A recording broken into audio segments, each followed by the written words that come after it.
Bueno, Ramiro, gracias por venir. La verdad es que no podíamos quedarnos sin que Ramiro estuviera en una de estas itinerancias. Te llamamos varias veces para que estuviera en lo de la música, pero creo que lo de la actuación es un tema pues, del cual podemos hablar muchas cosas, ¿cierto? Y realmente cuando Ramiro habla de actuación no solamente es divertido, sino que recordar lo de Rodrigo D, sino que también estamos ante una persona que ha mirado la actuación de muchas maneras y ha estado en muchas experiencias, tanto en cine como en series, en humor, en drama, ¿cierto? Has estado dirigiendo además, ¿cierto? Pero Ramiro me dice ahora cuando termina la película, o antes de terminar, me dice que ya todo se entiende en la película, ¿cierto? Que ya todo se ve bien, que ya todo se entiende.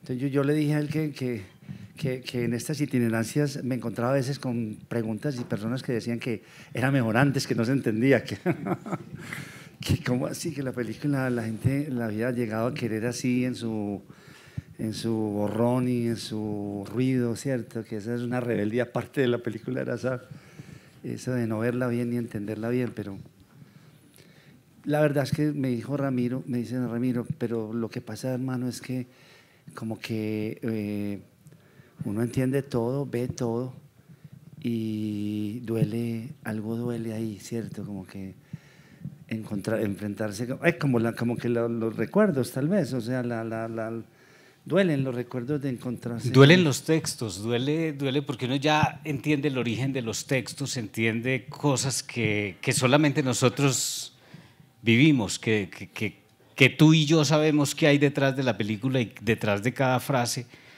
Entonces, cuando uno ya lo escucha, nosotros que tenemos el referente de dónde viene esa frase, pues duele. Y duele porque pasaron muchas cosas, o sea, no solamente estamos hablando de la película, estamos hablando detrás, estamos hablando del pasado, estamos hablando de una cantidad de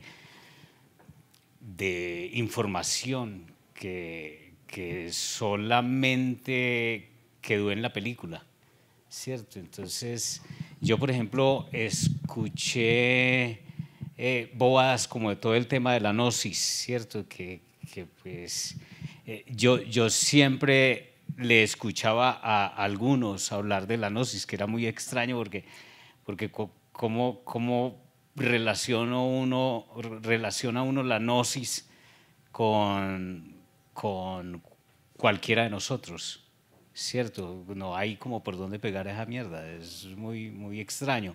Pero también no solamente eso, sino los relatos, porque parecen fantasía, pero fueron verdad. No sé, fulano estaba en un sitio y le cayó un ladrillo, todo el mundo lo dio por muerto, lo velaron y se paró, y eso pasó. Entonces, o por ejemplo la muerte. Eso lo sabíamos de barrio, por el barrio. Pues son anécdotas que deambulan. Y no solo eso, sino la muerte real de John. Lo agarraron a patadas y estar viendo y la impotencia de no poder hacer nada y murió linchado, ¿cierto? Y eso lo cuenta, pero entonces, claro, como yo ya lo oigo, entonces empiezo a relacionar lo que sucedió realmente y la película, y entonces me trae una cantidad de cosas que me emocionan y me causan dolor. Claro. Sí, porque todo eso realmente, todo eso es verdad, todo eso es lo que ocurrió ahí. Todo es verdad y la manera de comportarse era de verdad, a pesar de que en muchas cosas no estuviéramos de acuerdo y a pesar de que nos conocíamos todos, era muy difícil comunicarnos con cercanía. No había manera de acoplarnos si no era por la música. Si no existía la música de por medio, la amistad no existía, tampoco era distante. De hecho, tú sabes que prácticamente hubo una cantidad de condiciones dentro de las situaciones de la película para que yo permitiera que se hiciera una cercanía a pesar de que nos conocíamos. O sea, la ida al temprano para mí fue traumática, yo no podía superarlo. O por ejemplo, yo no pude vivir con todo el combo y terminé viviendo contigo. Entonces, claro, toda esa información, eso lo sabemos nosotros.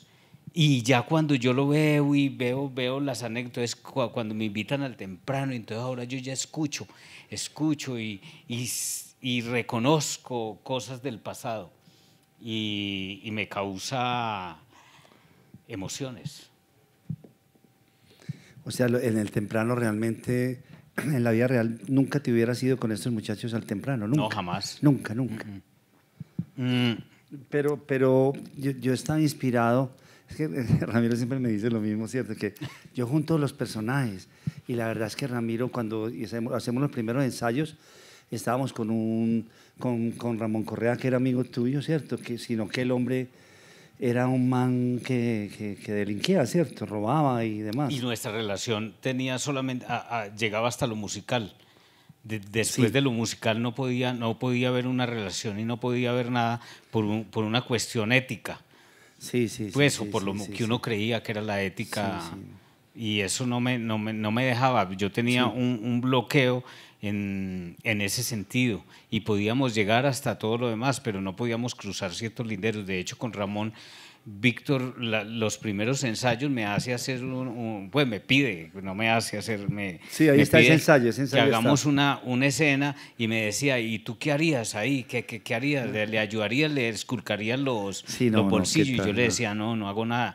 Pero tú le diría, que, mejor dicho, ¿qué harías tú? Sí. Pero lo hiciste muy bien, porque yo ven un tipo que va a narrar, que el Ramón tiene la idea de que lo va a coger de quieto, entonces le dice a Ramiro, no sé, están juntos, ¿cierto?, en la calle, dice, ¿qué hubo? Me va a acompañar, que se va a patraciar, que no sé qué.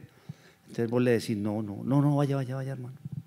O sea, muy bien, o sea, en general, el personaje tuyo siempre actuó, digámoslo, con una distancia y diferenciándote de estos muchachos que para vos éticamente estaban en otro lugar en el mundo, que era aprovecharse de los demás, robar y toda esa cosa, y vos no estabas en eso realmente. No, yo estaba, para nada. Si no tenía que ver con música, para mí era muy difícil comunicarme con el resto de la gente, pues yo, pese a que pues socializaba, pero pues yo no, era muy complicado, pues cuando recuerdo un poco cómo era yo, lo recuerdo a través de lo que cuentas tú cada vez que tenemos una conversación, una charla, y me acuerdo del eso, que también hoy lo escuché. Entonces, pues el eso era que yo no decía sino eso. Entonces, cualquier cosa que me preguntaban, ¿qué bien o no? No, sí, porque cuando yo conozco me acuerdo que Ramiro lo conozco y yo le digo, ¿qué hubo, hermano? Y Ramiro me dice eso.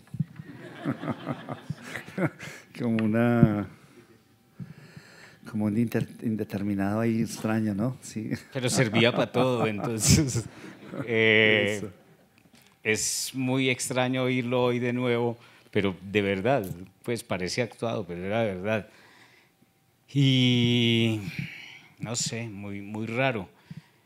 Yo no podría volver a hacer lo que vi, no podría, y cada vez entiendo más a Víctor y cada vez me parece más genial el trabajo que hace Víctor, porque me descompone cómo puede lograr tantas imágenes, sacar tantas sensaciones de los actores, sacar información tan sutil, me emociona mucho, vi una cantidad de imágenes hoy. La verdad, yo creo que hace como 20 años que yo no veía a Rodrigo D. Y entonces verlo hoy y además escucharlo me trae otra información, me trae otra, y la verdad, te felicito. No, hombre. No.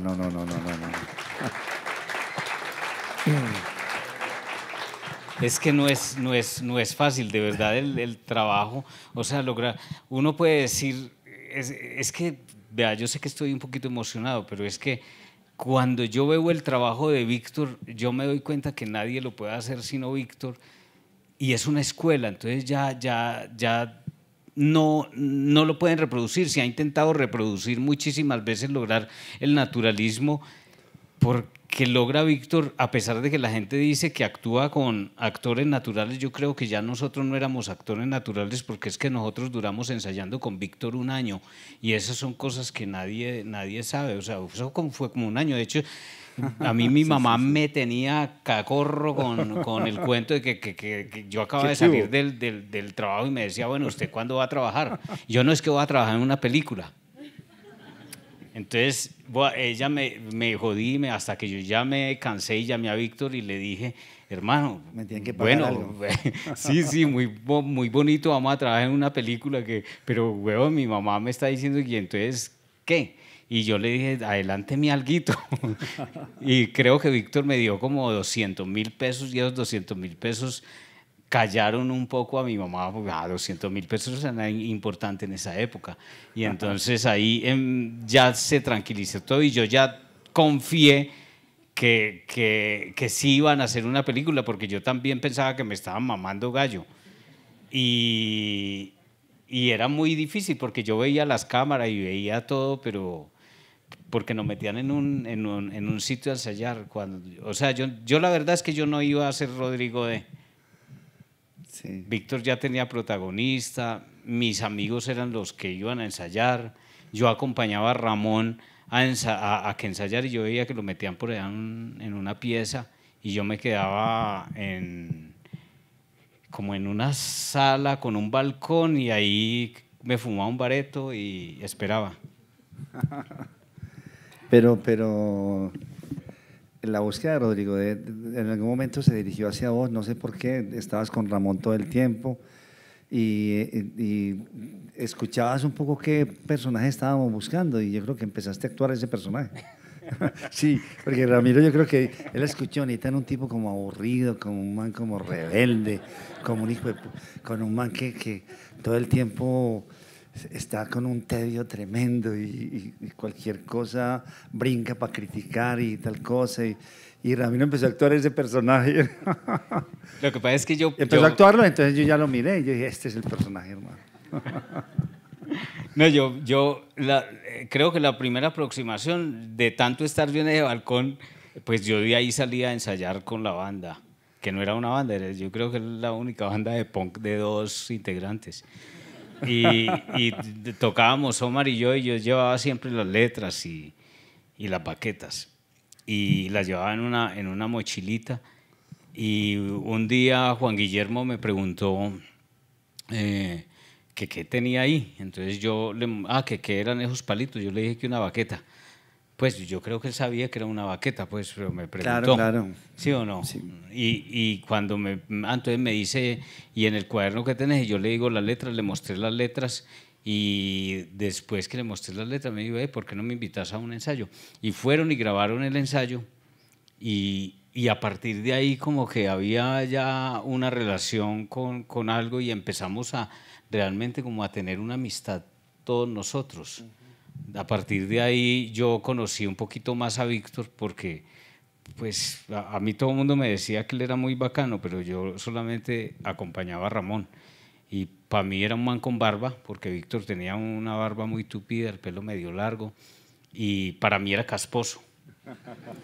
¿Qué era casposo en ese momento? Casposo era como… ¿Era burgués o qué? ¿Qué era? Sí, como un tipo muy tibio, pues, un tipo que no me inspiraba nada, ni confianza, no me generaba nada.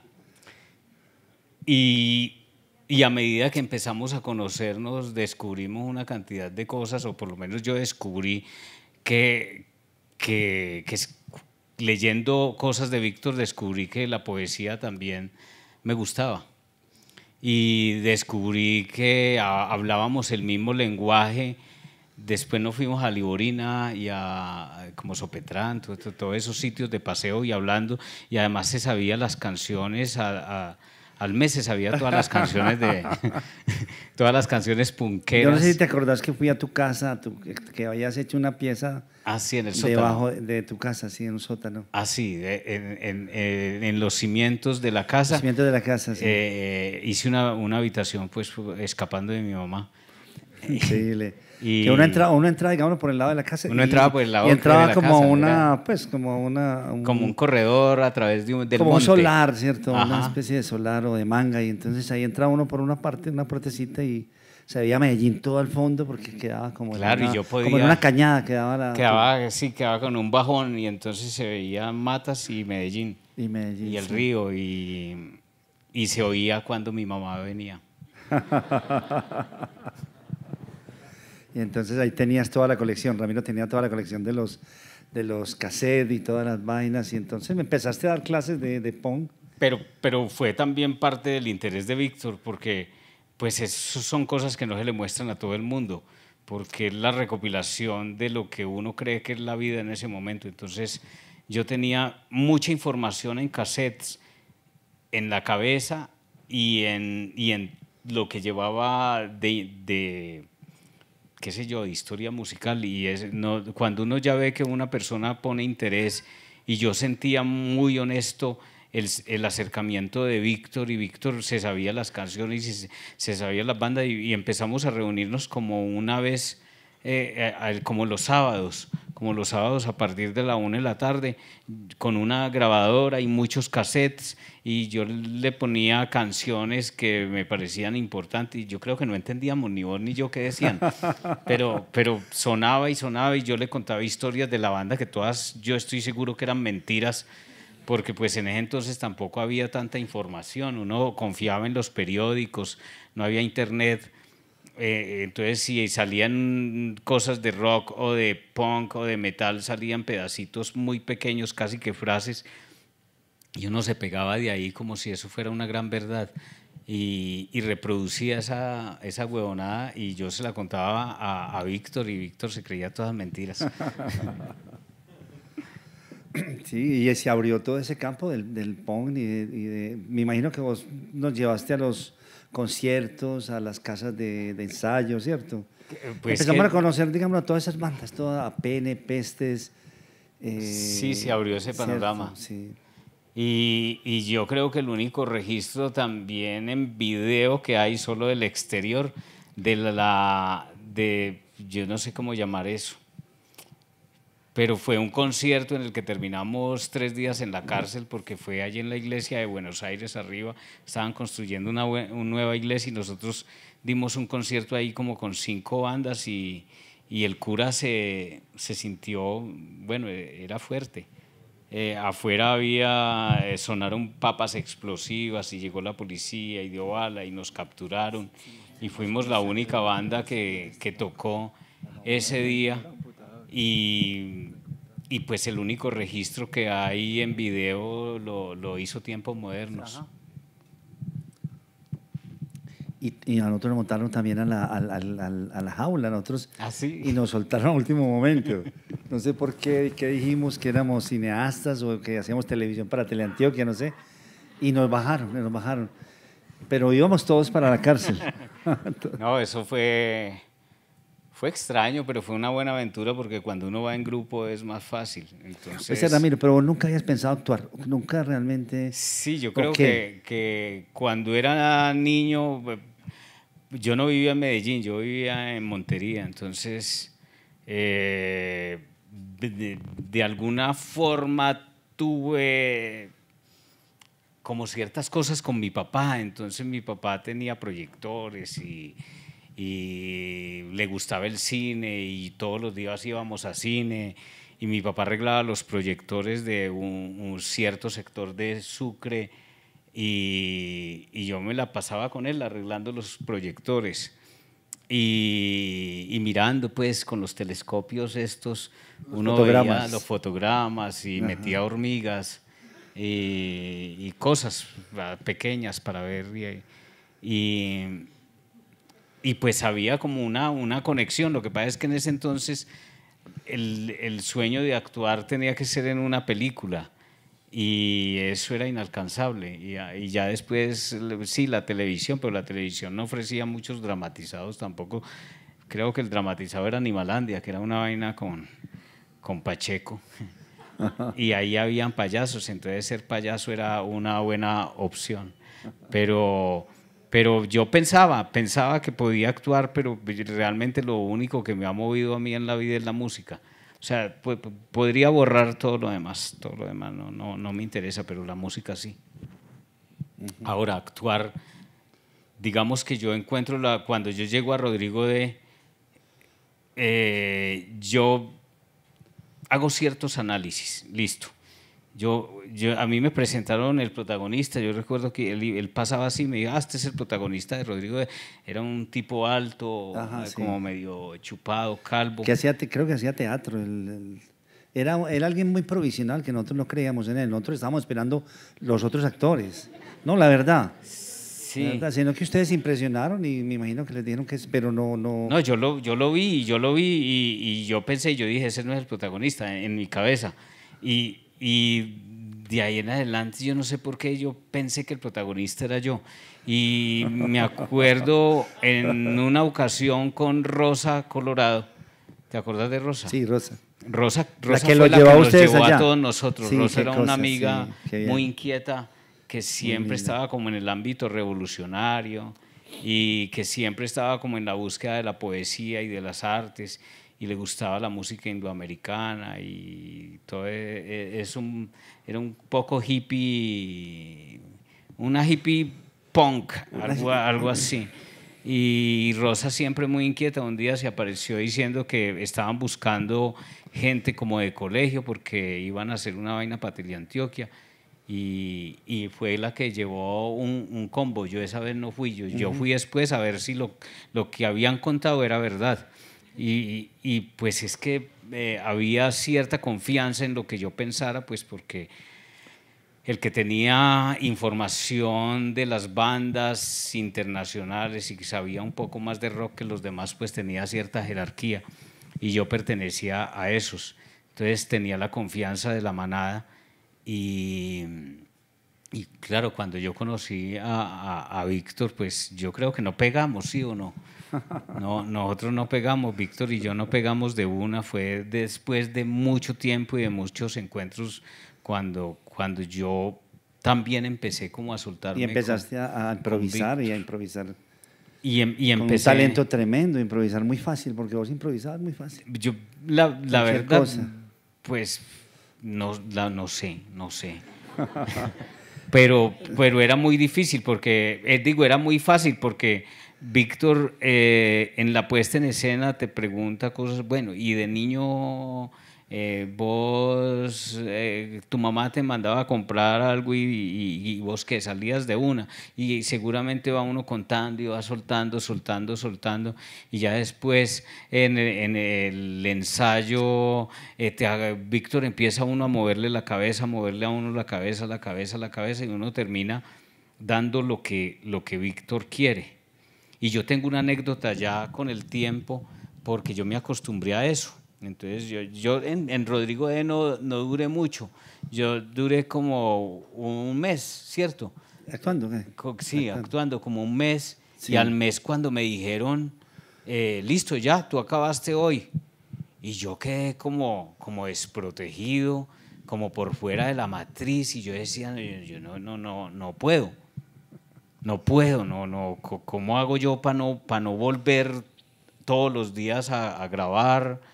A estar, y yo le pedí trabajo a Víctor. Pero ¿cuál era, perdón, te pregunto, aprovecho, cuál era la experiencia de estar improvisando sobre? Ok, ya hablemos. Pero así simplemente sí. Dos palabritas, porque me dijiste que un mes y entonces ya no podías vivir sin esa experiencia. ¿Cuál era la experiencia? La experiencia es que yo no sabía cómo era el método de rodaje, ni sabía que yo tenía unos llamados. O sea, yo sabía que yo era el protagonista y que iba a trabajar. Y de acuerdo a ciertas escenas, o sea, yo no sabía ni qué escena me iba a tocar. Entonces, cuando yo llegaba al rodaje, yo actuaba lo que me pedías. y eso podía durar todo el día o podía durar uno y luego pasabas a otra escena, pero para mí era como si la verdad, yo sentía que iba a durar toda la vida actuando más o menos en Rodrigo B. Pues, yo iba a hacer Pero escenas. así te sentías de bien, de cómodo. Sí, ¿Qué? sí, porque yo sabía que iba a rodar, que iba a durar 2 meses la película, o 2 meses y medio, o 3. Pero no sabía que yo tenía que ustedes tenían esquematizado, Sí, que en plan que de yo iba a rodaje. terminar en tal parte para ustedes irse a rodar otra cosa o para seguir con otro actor. Eso yo no lo tenía medido, yo simplemente intuía y tú me pedías, haz una escena y yo hacía la escena como me la habías pedido. Además, viene toda una cantidad de anécdotas de las cuales hemos hablado, donde yo también actuaba bajo un conflicto interior que yo tenía. Y de acuerdo a eso, tú sacabas magistralmente una cantidad de cosas de las cuales yo no sabía. Yo sabía que tenía que actuar, nada más. Pero para mí no era actuar, era ir a ser un tipo con una información que tú me dabas y listo. Pero eso es lo magistral, o sea, viendo yo esto, yo llego y escucho cosas y digo, ve, pero yo no podría volver a reproducirlo. Y entonces ahora entiendo por qué no volvimos a trabajar juntos, tienes toda la razón. ¿Por qué? ¿Por qué? Yo no me contrataría. Sí, porque lo hemos intentado y fue frustrante. Para mí fue frustrante porque cuando Víctor me pone una escena, creo que era para La La Vendedora de vendedora de rosas, Rosas, sí. y entonces me pone a hacer una escena con las muchachas y yo no pegaba, y no pegaba, y no pegaba, y no pegaba, y nunca pegué, y nunca trabajé en La Vendedora de Rosas, y creo que no voy a trabajar en ninguna de tus películas. No, bueno, no, no puede ser. Es que No puede ser. es muy difícil, yo ya no puedo, no, y ni con el método, no hay manera, esa cosa no hay manera de devolverla. El daño que hay veces le hace a uno la academia o la experiencia o la información también es doloroso, no creas, porque esa parte orgánica, esa parte donde uno tiene que desaprender para volver a eso, yo creo que yo no podría volverlo a conseguir. O sea, por más que yo emocione haciendo una escena, por más que yo trate de oler a lo que huele la vida, no lo podría. Yo huelo a televisión, huelo a películas de ficción, no huelo a realidad.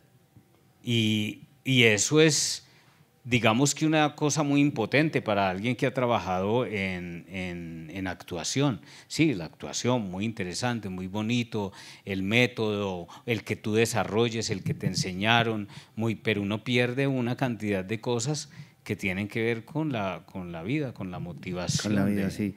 Sí, lo que pasa es que, digamos, lo decís muy bien, como en ese momento, ahora seguramente sentís como esa nostalgia de que en ese momento vos estabas ahí en esos barrios, en esos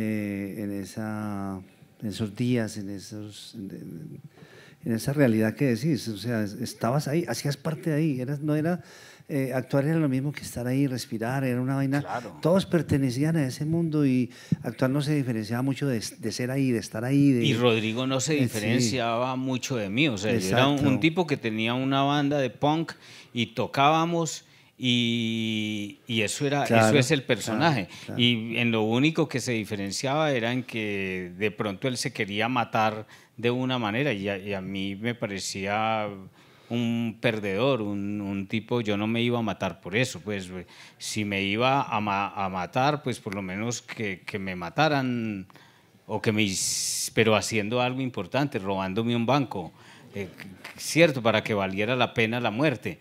Pero no era como voy a buscar el suicidio, ni estoy sufriendo por mi mamá, ni nada de eso. Digamos que en Rodrigo la única parte interesante para mí actoral es haber pensado que si mi mamá se hubiera muerto, yo entraba en depresión al punto de matarme.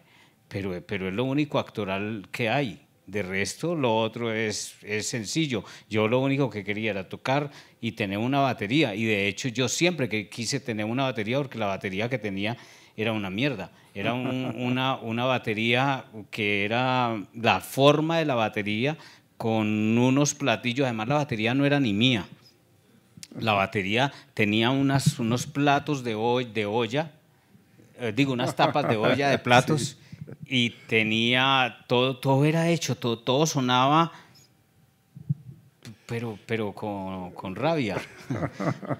Nada era, y yo quería tener una batería, y creo que como a los 8 meses después de haber terminado Rodrigo D fue que yo me fui a Cali a comprar una batería con un trabajo que hice con Víctor, porque yo después seguí trabajando con Víctor como auxiliar de sonido, y hicimos un documental que se llamaba Los Niños de Campo Valdés. Ajá. Y con la plata que me pagaron, con eso me fui a comprar una batería a Cali, pero yo quería tener una batería. Entonces no hay tanto, digamos que esa parte lo ofrezco, o sea, lo actoral nace en el momento en que tú nos pones a ensayar para hablar de actuación, porque antes pues seguramente si tú nos coges a quemarropa, nosotros te damos otras cosas, pero Víctor lo que hace es familiarizar primero el actor con todo el montaje que hay detrás, que tiene que ver con cámaras, con sonido, con vestuario, con que uno se meta en manteniendo el personaje, pero ya en un entorno cinematográfico. Digamos que lo más valioso del trabajo de Víctor es poder lograr esa misma naturalidad, que parezca tan natural, pese a que hay un trabajo previo de por medio. Entonces, claro, cuando uno llega ya han pasado muchos meses, ya uno ha hecho ensayos, ya uno se ha familiarizado, pero uno sigue sintiendo que es el mismo. Uno no siente que le ponen la cámara y en la acción uno hace otro personaje, ¿no? Uno siente que sigue siendo el mismo personaje que ensayó 6 meses antes y que sale en la película. Entonces, qué bien.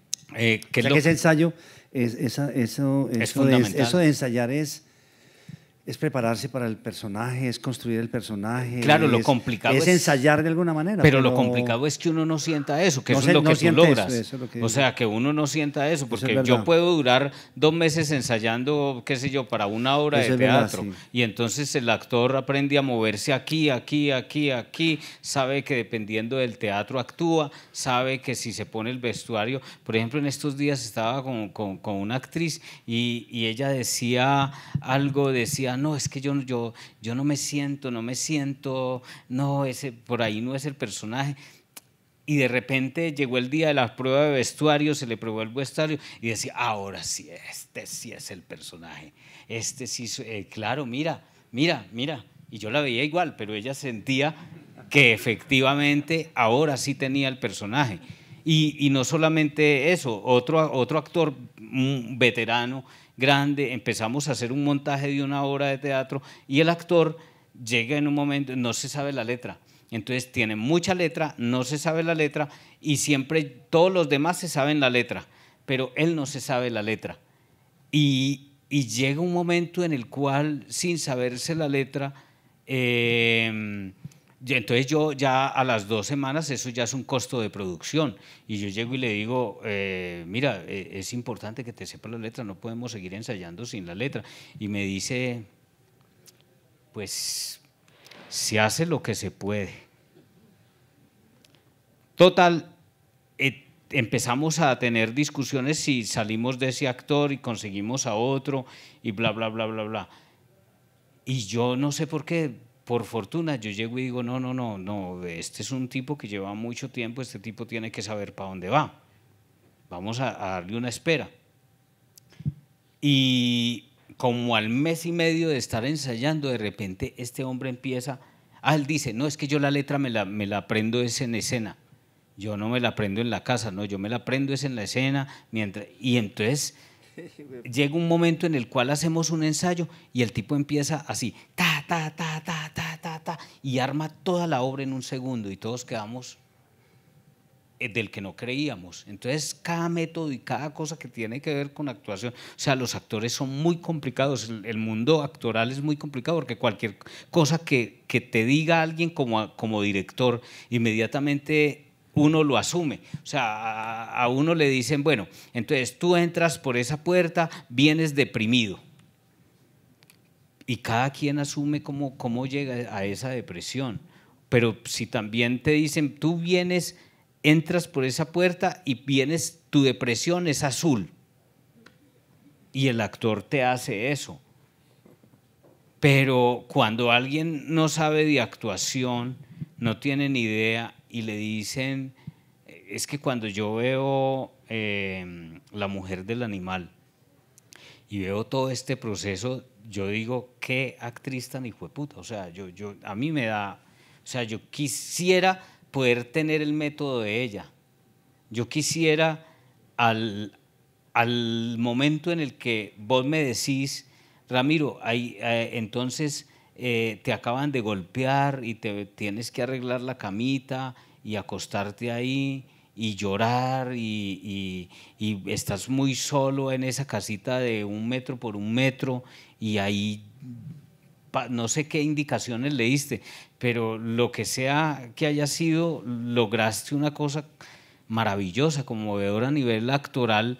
O sea, eso no es fácil, ni de parte tuya ni de parte de ella. O sea, yo no lo podría reproducir. Para mí, yo cada vez que veo, no sé, las actuaciones de muchos de los actores con los que has trabajado, yo no sé cómo hacerlo, solo me queda aceptar que son muy buenos actores y que yo no puedo hacer eso.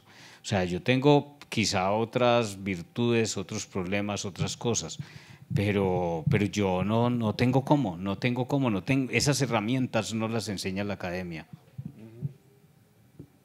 Pues no sé qué decirte.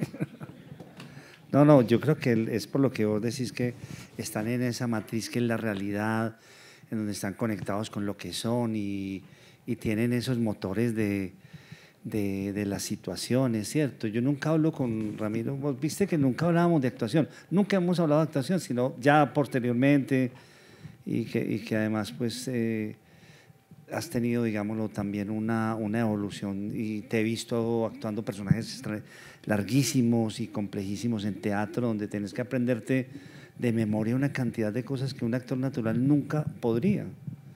Pues es otra experiencia. Es otra experiencia y son muchas informaciones que uno no, que uno empieza a aprender, o sea, porque ya digamos, todo tiene, cuando yo me paro frente a una cámara, yo tengo muy claro qué busco de la cámara, que parece que no tiene que ver con actuación, pero es importante actoralmente, o sea, si yo sé con qué cámara, con qué objetivo, yo sé más o menos qué va al siguiente plano, cómo mover mi cuerpo de acuerdo a la óptica que se está utilizando en ese momento.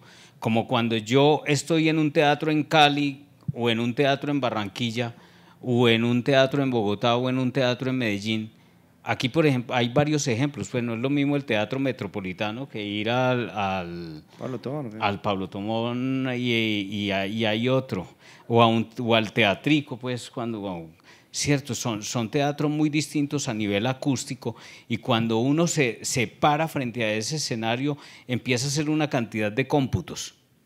Yo no sé cómo lo hacen los otros actores, pero yo trabajo mucho desde la observación, o si me paro en un tipo de teatro como este, que es una sala, uno inmediatamente acomoda la voz, o si estoy en un teatro a la italiana, como estos teatros que son diseñados más para ópera que para cualquier otra cosa, esos teatros en proscenio tienen un declive, tienen una inclinación, tienen foso, muchas de ellos, entonces todo eso te va sacando un cómputo de cómo mover tu cuerpo, cómo mover tu voz, dónde depositarlo para que la persona que paga 5.000 pesos escuche igual que el que paga 70.000 pesos.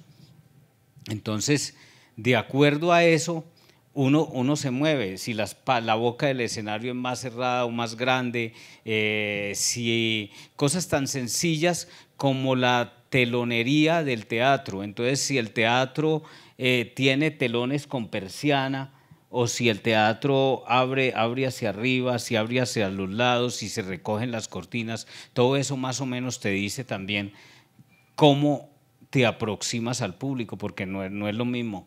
Entonces, digamos que uno aprende una cantidad de cosas que tienen que ver con el oficio, que son maravillosas. O sea, yo no digo que no, son el otro extremo.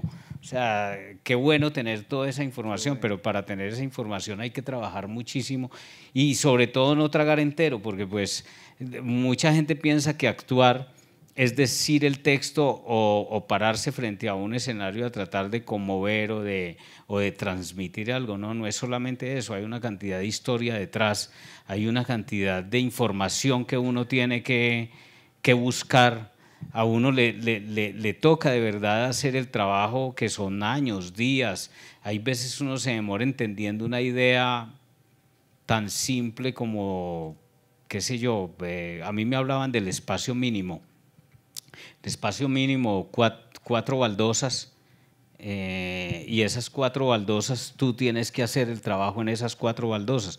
El espacio mínimo es utilizar al máximo lo mínimo, y yo duré 4 años y yo no entendía esa huevonada. A mí me decía espacio mínimo, pero el espacio mínimo, y pasó muchísimo tiempo hasta que yo pude entender el concepto y de verdad lo que yo debía buscar en ese momento a nivel actoral para lograr una tontería como es. ¿Pero qué es el espacio mínimo? Utilizar al máximo lo mínimo. Ya.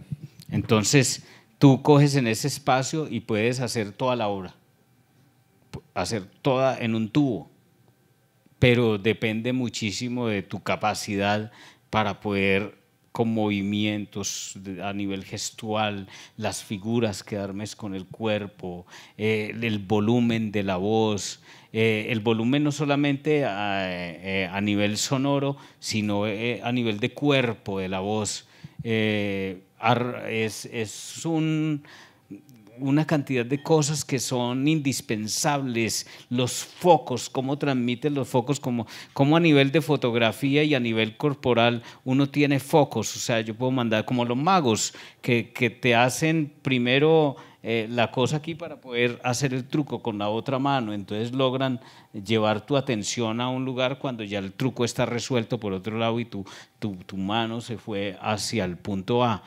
Entonces, digamos que uno empieza a trabajar una cantidad de cosas que tienen que ver con la dramaturgia y cada vez se vuelve todo más complejo a nivel actoral, porque la dramaturgia, está tanto la dramaturgia del autor, pero también está la dramaturgia del director. El director hace una interpretación de la obra, al igual que el actor, y el actor hace una intervención. Entonces junta todas las dramaturgias juntas para poder lograr una piecita. Pero hay gente que no piensa en la dramaturgia, hay gente que simplemente actúa y dice el texto y sale y se emociona y todo, pero la dramaturgia se va para otro lado. Entonces, digamos que hay una cantidad de conceptos que no solamente tienen que ver con el vestuario, el maquillaje, el método que quieras utilizar frente al público o el método con el cual vas a enfrentar esa obra, porque todas las obras no se enfrentan con el mismo método.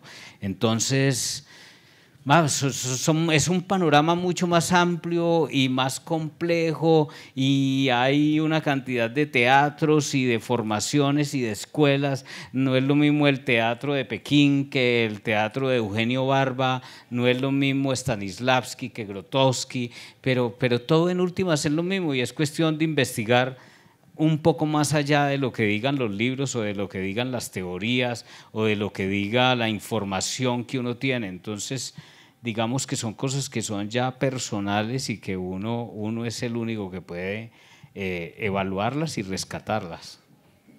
Y buscarlas, pues, digamos, de alguna manera tener tu propia búsqueda ahí en esta historia de actor que empezó en Rodrigo D., pero que vemos que es larguísima y que es complejísima y que los actores naturales en general paran ahí, ¿cierto? Sí, no siguen nunca más, no se acaba esa experiencia. Sí, hay un cuento que dice que actuar, el actor actúa de acuerdo a la personalidad que tiene. Entonces, un actor con una personalidad fuerte, férrea, que tiene interés, que tiene búsqueda, ese actor se le nota que tiene eso, y así mismo son sus actuaciones. Son actuaciones complejas, son actuaciones con carácter, son actuaciones que tienen un grado de dificultad mucho más amplio que el que simplemente se aprende la letra, dice el texto y se va para su casa al día siguiente. Entonces, dependiendo de todo ese carácter y esa personalidad, así mismo es la actuación. Entonces uno ve un actor fofo en su carácter, en su personalidad, y así mismo son las actuaciones, fofas, blandengues, parece un actor con parlamento o un extra con parlamento o un figurante. Y no es ese actor con peso, con berraquera, que cada vez que lo ve uno en la pantalla uno dice, este man... Es interesante ver el trabajo que hace. Entonces,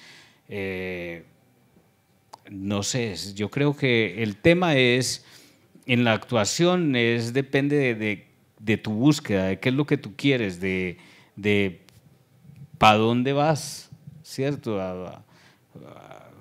¿Qué es lo que realmente uno es como actor? Yo creo que algunas personas al comienzo me dijeron que querían preguntarte alguna cosa, ¿no? Alguien me dijo que quería preguntarte algunas cosas, no sé. Una pregunta, ¿no? Nada. Bueno, yo creo que sí, hermano, hay tantas cosas para hablar con Ramiro, tantas cosas sobre la forma como has creado los personajes, porque yo tengo la idea, pues para terminar, yo tengo la idea de que ese mismo actor de Rodrigo D está en todas partes de tus obras. O sea, ese mismo actor, no sé, cambia el método y todo eso, pero el personaje de Vuelo Secreto, cómo lo compusiste, cómo lo creaste, ¿cierto? En un momento dado, cómo buscaste el personaje de Victorino, de los Victorinos, ¿cierto? Victorino Moya, ¿cierto? Cómo lo creaste. O sea, hay cosas ahí súper interesantes que esto último, para que vean que esto último, ¿cómo creaste a Victorino Moya? Porque está muy cerca de Rodrigo D. Ajá, Victorino Moya. Primero, yo cuando estoy digamos, en Bogotá es complicado porque entonces sale Rodrigo D, y cuando sale Rodrigo D, la primera referencia que tiene la gente es que son sicarios o delincuentes. Entonces a mí me empiezan a tratar como delincuente, sicario, no sé qué, que trabajó en Rodrigo D y que todos los que trabajaron ahí ¿Quedaba son miedo, sicarios. pues? Quedaba miedo. Y yo, en ese entonces uno peleaba contra algo que es el encasillamiento, que te dejen todo el tiempo de malo, de por vida en televisión. Eso es fatal. Pero cada vez que yo veía a Rodrigo D, y hoy también puse mucha atención, hay una escena cuando Carlos Mario, se acerca a ella y le dice que se puso los cuquitos. Adolfo. Sí, Adolfo. Que le dice que se puso los cuquitos que a él tanto le gustan. Y yo siempre, cuando veíamos Los Roches, yo escuchaba ahí todas hacían "Uy". Y entonces cuando hacían yo no entendía. Yo decía, pero ¿por qué dicen? Porque eso les parece tierno. Y yo empiezo a mirar la escena y a mirar la escena y a mirar la escena, y me doy cuenta que es la colocación de la voz que tiene Carlos Mario. Entonces Carlos Mario es el tono en el que lo dice, y él utiliza te pusiste los coquitos. Y empiezo a analizar eso, y justo en ese entonces me dan los Victorinos, y pasan muchas cosas más, pero yo empiezo a hacer y entonces empiezo a construir Victorino Moya a partir de ahí. Y empiezo, mona, tal y tal cosa, ¿qué tal? Y ahí empiezo a construir Victorino Moya a partir de esa escena que tiene que ver con Rodrigo D. Ahí se pegan las dos cosas. No, estos muchachos que tú, en cierto sentido, veías desde lejos, de pronto te sirven para hacer un personaje. Pues pero yo pienso que también es la vida, no sé, digamos que son cosas que lo marcan a uno, y que uno empieza a analizar y analizar y de repente cuando siente que necesita una herramienta, alicate, pinza, hombre solo, llave, lo que sea, entonces uno llega y dice, y traje eso de ahí porque yo estaba muy perdido. Yo no quería ser Victorino Moya porque sabía que eso iba a ser mi sepultura, o por lo menos eso pensaba. A mí me salvó el encontrar musicalmente la cadencia de la voz, y lo encontré en ese tono que le puso Carlos Mario a lo que hacía, y a mí me sirvió porque ahí encontré la calidez. Bueno, Joaquín Sabina dice que el asesino sabe más de amor que el poeta. Entonces, encontrar uno la calidez en no sé, en la sutileza de la vida, en